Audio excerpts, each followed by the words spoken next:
कई बार हम सोचते हैं ना, मैं उस बंदे को रोज़ खाना खिलाता हूँ, तो ज़रूरी नहीं है कि मैं उसको खिला रहा हूँ, क्या पता मैं उसके भाग्य का खा रहा हूँ। तो आज की कहानी का विषय हमारा यही है। एक शहर में एक व्यक्ति का बहुत छोटा सा ढाबा था। बहुत नेक दिल इंसान था, प्रभु का शुक्रिया अदा करता रहता, हमेशा प्रभु के गुणगान करता और प्रभु की भी कृपा उस पर पूरी बरसती थी। और उसके छोटे से ढाबे में हमेशा ग्राहकों की भीड़ लगी रहती। तो दोपहर में जब बहुत ज़्यादा भीड़ हो जाती तो एक व्यक्ति आया, उसने खाना खाया और चुपके से बिना बिल चुकाए चला गया।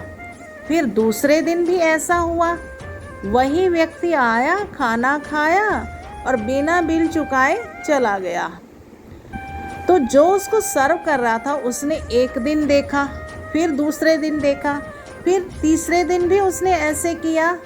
तो उसने जाके मालिक को बताया कि ये व्यक्ति रोज़ आता है और खाना खाता है और चुपके से बिना बिल चुकाए चला जाता है। तो मालिक ने कहा, तुमने तो इसे 2 या 3 दिन से देखा है कि ये बिना बिल दिए चला जाता है। मैं इसे कई सालों से देख रहा हूँ, ये आता है, खाना खाता है और बिना बिल दिए चला जाता है।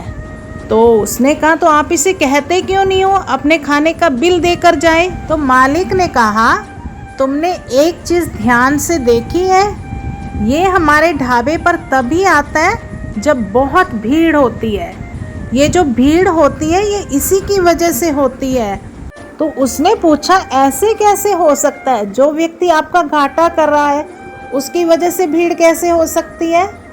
तो मालिक ने बताया, जब ये व्यक्ति पहली बार खाना खाने आया था तो मैं इसके पीछे गया, तो ये एक गरीब रिक्शा चालक था और रिक्शा चला के जा चुका था। फिर दूसरे दिन भी इसने ऐसे करा, तो तीसरे दिन मैं इसके आने से पहले ही बाहर जाकर खड़ा हो गया। तो मैंने देखा ये आया, बाहर बड़ी देर खड़ा रहा, फिर जब बहुत भीड़ हो गई इसने ऊपर की तरफ देखा, हाथ जोड़े और फिर अंदर आ गया।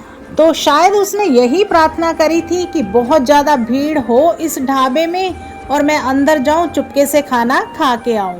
तो ये जो भीड़ होती है ना, उसी की प्रार्थना की वजह से, उसी की दुआओं की वजह से होती है। तो ये नित्य प्रति आता है, मेरे ढाबे के बाहर खड़े होके मेरे लिए ही प्रार्थना करता है कि इसके ढाबे पर भीड़ हो, ग्राहक ज़्यादा आए तो मैं जाकर अपना खाना खा सकूं। तो जो व्यक्ति मेरे लिए इतनी प्रार्थना करता है, मेरे लिए दुआ करता है, तो मैं उस व्यक्ति से उसके खाने का बिल कैसे ले सकता हूँ। तो ये सुनकर उस व्यक्ति की, जो मालिक से शिकायत करने गया था, उसकी आंखें खुल गई कि हमें ऐसे लगता है कि हम जो तरक्की कर रहे हैं, हम जो विकास कर रहे हैं, वो हम अपने आप से कर रहे हैं। कई बार उसके पीछे दूसरों की प्रार्थना और दुआओं का बल भी होता है। तो कोशिश कीजिए, ज़्यादा से ज़्यादा दुआएं इकट्ठी कीजिए, आशीर्वाद इकट्ठे कीजिए, परमात्मा से प्रेम करते हुए चलिए, हमारे रास्ते अपने आप बेखुद बनते चले जाएंगे।